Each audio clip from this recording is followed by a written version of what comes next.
Hey everyone, welcome back to another video. In today's episode, we are going to work on a fairly simple project that I'm going to make complex.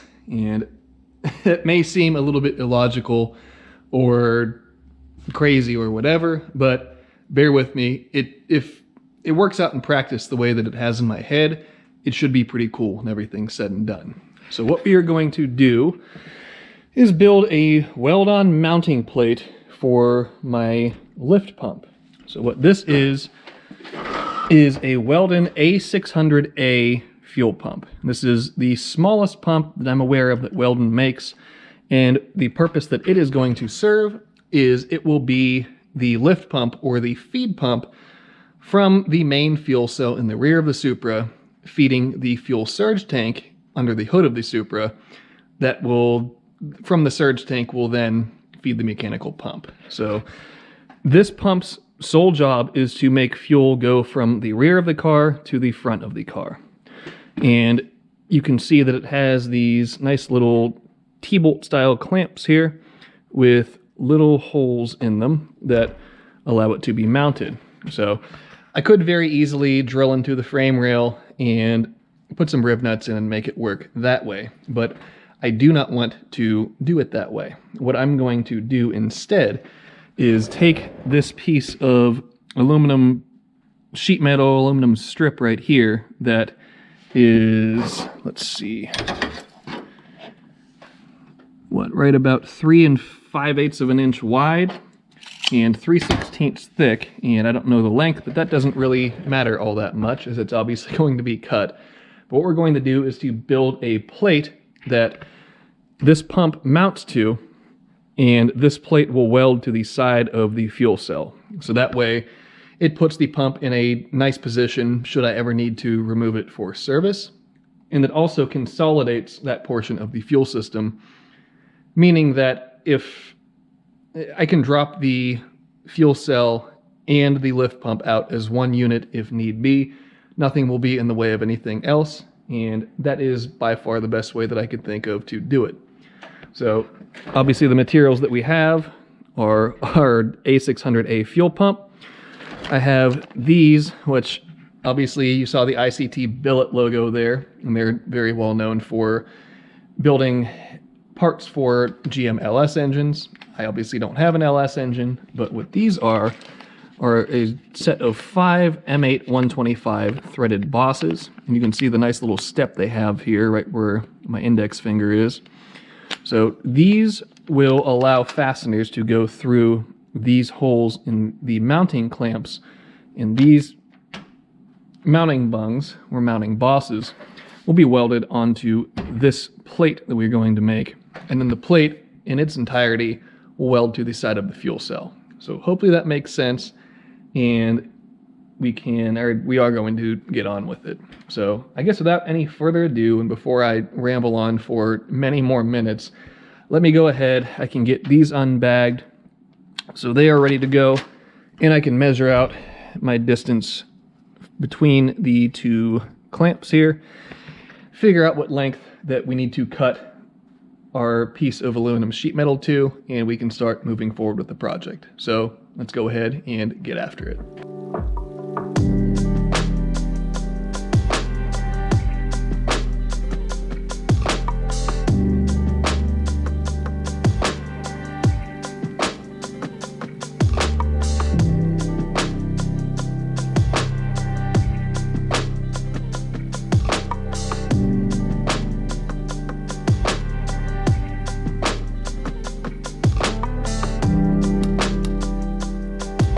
After a bit of quick drafting, this is what we have ended up with.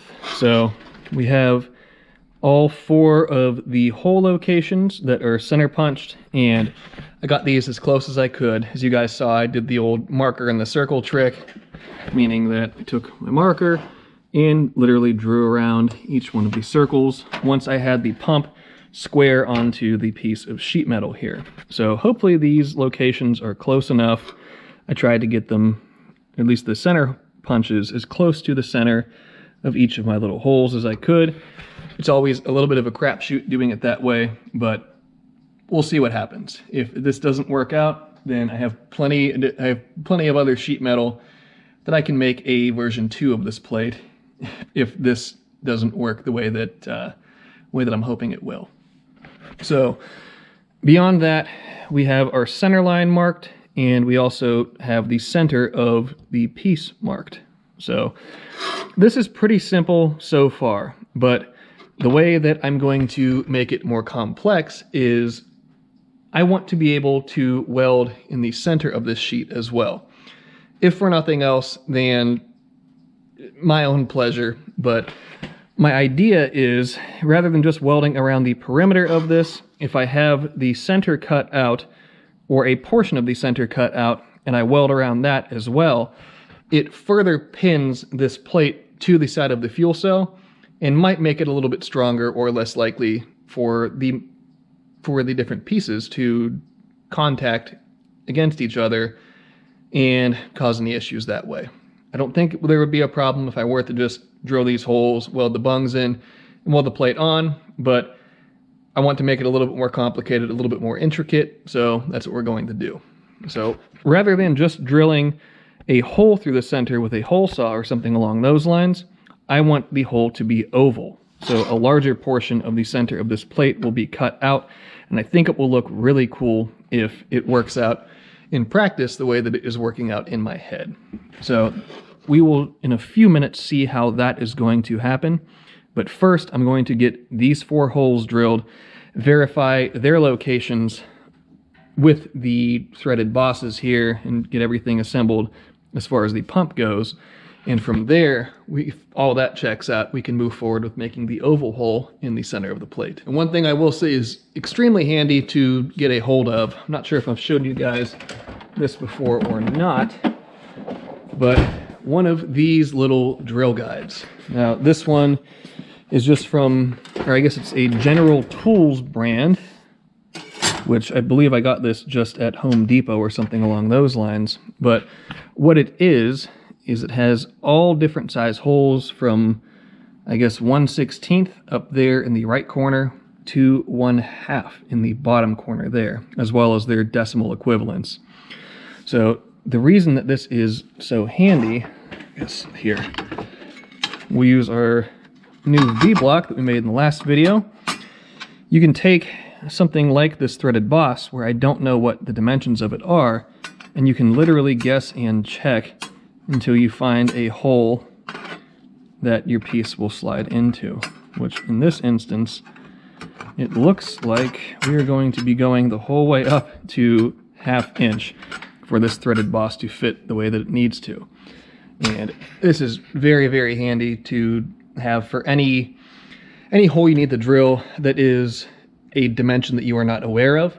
If you have your drill guide, it's as easy as figure out what hole that the piece that you're drilling for fits into, drop it down through, at that point you have the dimension you need to make your hole to, and it's a matter of just selecting a drill bit at that point in time. No other drama. So I absolutely love this thing. I use it all the time, and it is one of my favorite tools that I do own. So if I remember correctly, it was pretty inexpensive just at Home Depot. If you can't find it there, I'm sure you can go on you can do a Google search for drill guide or drill gauge, I guess is what it's called, fractional size drill gauge. So this is for obviously imperial measurements. I'm sure they have one for metric as well, or you may even be able to find a set of them. But again, I use this thing all the time. Very handy for any fabrication work, and I would say almost a necessity if you value your time very much. So now that we know we're drilling 1/2 inch holes, we can go over to the Central Machinery Big Bertha, my beloved big Harbor Freight drill press. And this thing's pretty cool. Where up in here, it's a 3-pulley drive system, and based off of where you place the belts, you can alter the actual spindle speed of it. So right now, where I'm one up from the bottom on the left, one up from the bottom on the center, and then at the top on the right. It looks like my belt is fraying a little bit. I'll cut that off in a minute.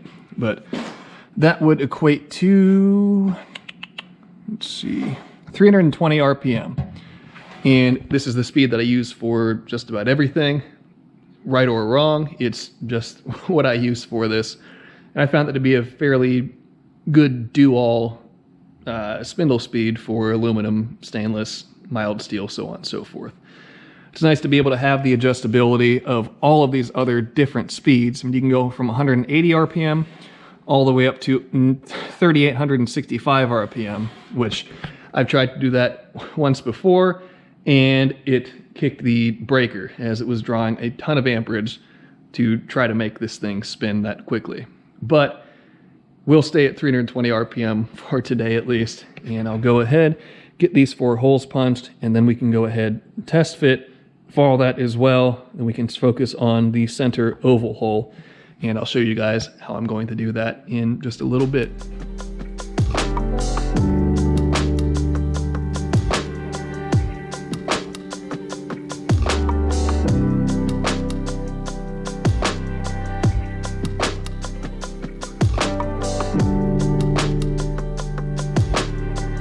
So there we go. This worked out perfectly.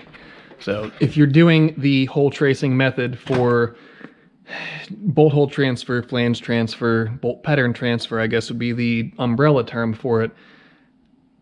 If you are cognizant of where you place your center punch, as it doesn't matter where the hole is drilled, or it doesn't matter where the circle is drawn, rather.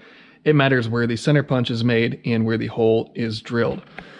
But as you can see by this, it worked out perfectly for this application and in this instance. So this one back here is a little bit cocked over, but that's just due to how tight I have the T-bolt clamp. And these feet don't fit or don't sit exactly level the way that everything is right now. However, by the time I tighten these T-bolts down more, or but when I tighten the fasteners down more, everything will level out and everything will be ready to go, ready to rock. So now that I know that my hole placement is correct and it will hold the pump the way that it needs to, I can pull the pump out and we can begin making the oval hole in the center.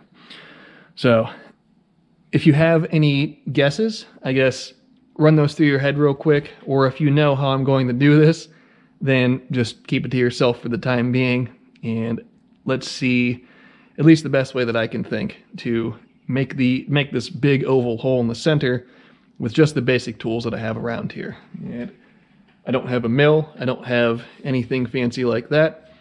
I do have a drill press, and I have a few other tools that might make this, or might come in a little bit handy for this. So without further ado, and without me rambling anymore, let's go ahead and get to making the oval hole. So obviously even just a regular manual vertical mill would make this oval hole much easier to implement or to bore into our plate here. However, I do not have a manual mill, nor do I have a CNC mill, nor am I spending thousands of dollars on a tool that I really won't use or would not use all that often. So what I do have, however, are all of these guys right here. So if you haven't used a hole saw before, the entire premise of it is you have, I guess this one's already in the arbor, you have this arbor right here where I'm hitting with my pinky. This will go into a hand drill or a drill press. You have right here above my thumb a little set bolt that holds your 1/4" drill bit in place, and then you have the hole saw itself, which what these are, as the name entails, it's a saw that drills holes. But beyond that, it is a carbide tipped circular cutter. You can see the center bore right here where my index finger is. That is threaded, that threads onto the arbor. These holes surrounding it are what the posts on the hole saw actually hold on to and drive off of. So these are the actual 2 driving surfaces that cause the cutting to happen. And they make hole saws in all different sizes. You can see I have a multitude of different ones here, some even larger ones in the back right there. Threw my little hand broom on the ground. But I have a bunch of different ones for a bunch of different size holes, and still end up reaching the point where I don't have a hole saw that is the correct size for a particular job.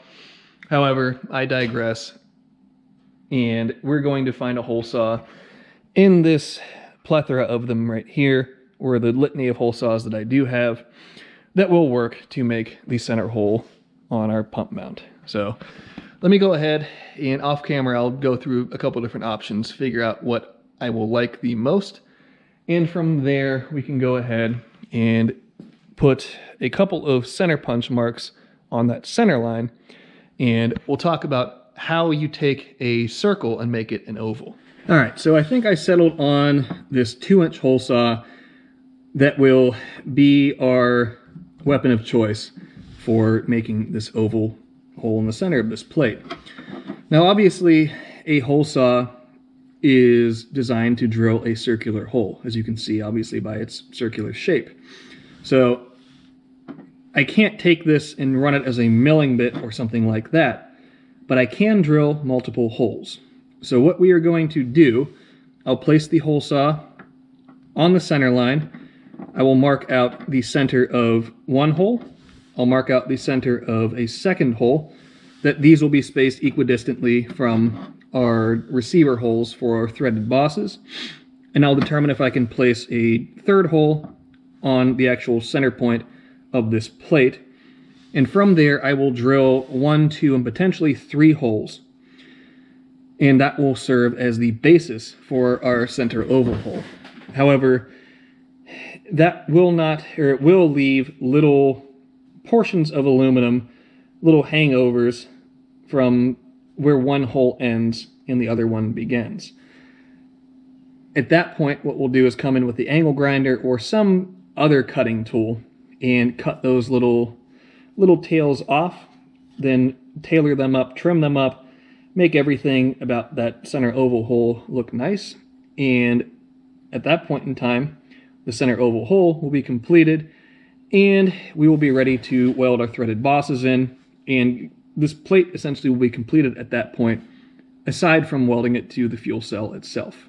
So let me go ahead, figure out where our 2-inch holes are going to be drilled at, and from there we can go ahead and, I guess, get going on this and get it wrapped up.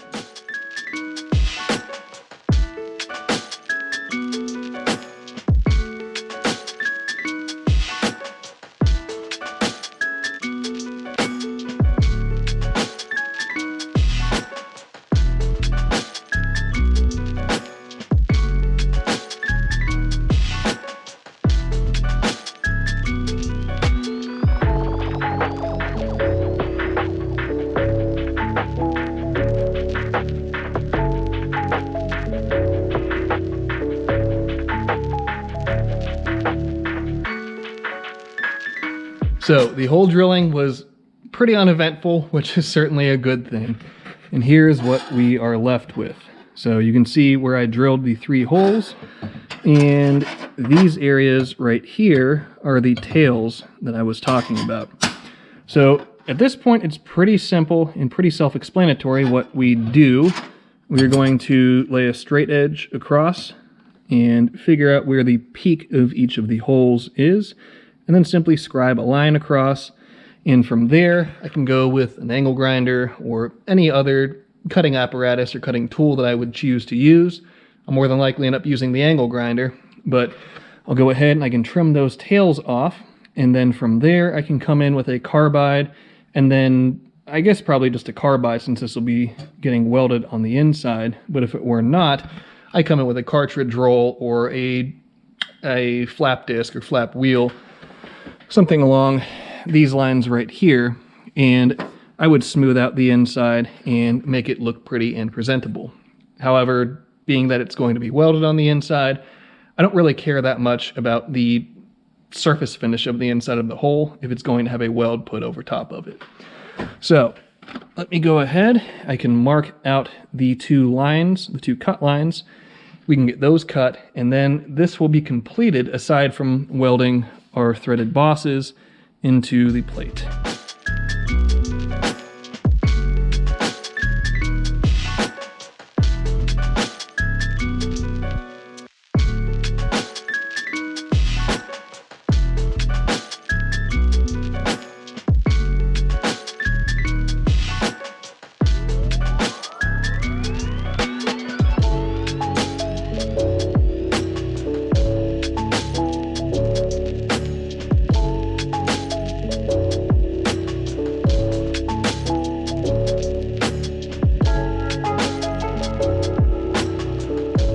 There we go. The oval hole is now put into the plate. Now, the oval certainly is not perfect, but by the time that I put the weld down on the center portion of it, any minor discrepancies that are on it currently, or that you see currently, will not be visible any longer. So that is the long way of saying it'll all work out, everything's fine.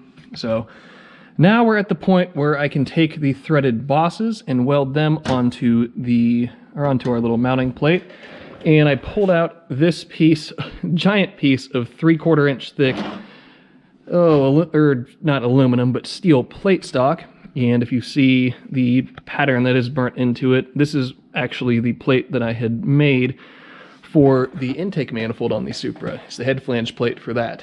So obviously, this is not a 2JZ GE head flange, but this plate is wide enough, or this steel plate is wide enough for a mounting plate to be fastened to act as a heat sink, to try to keep some heat out of this aluminum plate to keep it from warping, and to keep it in its shape so the pump actually still fits onto it. So before I weld the threaded bosses onto our aluminum plate, I'm going to go ahead and run the DA over it just to give it a nice surface finish. And at that point, we can go ahead and pull the threaded bosses off of the pump currently, put them onto this plate, get all of this clamped down so it can't really move anywhere or warp, and then we can weld those threaded bosses up, do our final test fit, and if all is well at that point, this project it'll be a wrap. So let me go ahead, get this DA'd, get prepped, and get everything set up, ready to weld. I'm going to do that off camera. You guys don't want to watch me do some basic menial tasks like that.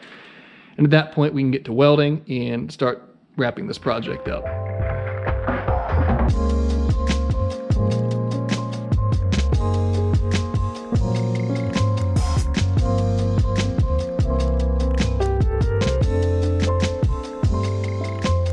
There we have all 4 of our threaded mounting bosses welded onto the plate.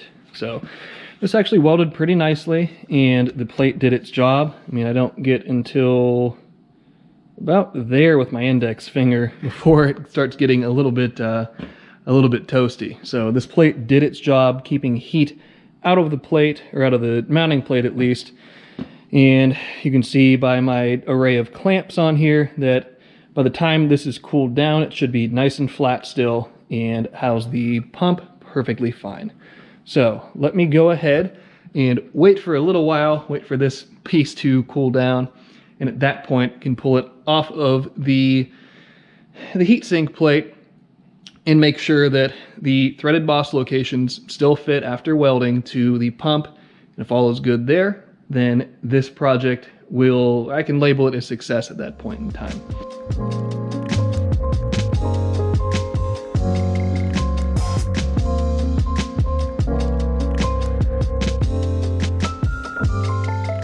And there we go. The pump still fits on the plate perfectly.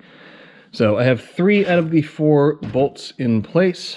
I have a stud in this one, as the short M8 125 bolt collection that I have is pretty sparse at this point in time. So the stud represents the fact that the fasteners thread in without any issue. So this is a project that went exactly as I wanted it to. And if we look on the bottom side, that is what our oval hole looks like. And this will obviously be welded, and I guess you can see the threaded bosses there as well. So kind of a neat shot. And once this is welded to the side of the fuel cell, obviously you won't be able to see that perspective any longer. So I didn't mention earlier in the video why I wanted to make this plate in the first place. So As part of the fuel surge system, or the fuel system with the surge tank involved with it, I needed to put a lift pump on the car. So I opted for this Weldon A600A pump. I'm a big fan of Weldon products. I've ran them for a number of years and had very good luck with them. So when it came time to, or when the necessity arose to buy another fuel pump for the purpose of feeding the surge tank, I wanted to go with a Weldon product. So this pump is fairly heavy. I think it's 6 pounds or something along those lines. It is not a lightweight compared to the amount of fuel that it does flow. So it needed to be mounted somewhere, and I wanted it to be consolidated, mounted on the side of the fuel cell.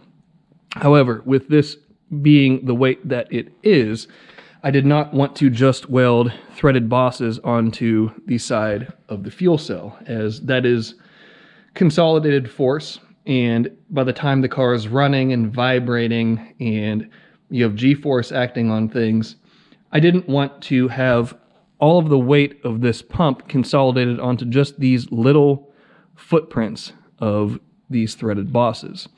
So that was the impetus for building this plate. So this plate will weld around the perimeter and around the inside, as I said earlier, and any force that would be acting just on these threaded bosses will be acting on the entire footprint of that plate, and I will be much less likely to have a fracture or rupture on the side of the fuel cell or on any portion of the fuel cell due to the weight of this Weldon pump. So hopefully that makes sense. It's just a little mounting plate essentially that will displace the weight of the pump and any force the pump exerts onto the tank across a wider footprint, a wider surface area. So with that being said, and a small project, but an important project nonetheless, knocked off of the list of to-dos for the car, that's going to be about the end of this episode. So thank you guys, as always, for tuning in, for watching me play around with projects big and small like we worked on today. And I hope that it's entertaining and interesting for you. And I hope that you can derive some value from what I'm doing here and hopefully take some of the things that I'm doing here and the lessons that I'm either teaching or that I'm learning in real time here and implement them and employ them onto your projects. But with that being said, that's going to be the end of this episode. So until next time, be sure to subscribe, leave a like, leave a comment, and I will see you guys then.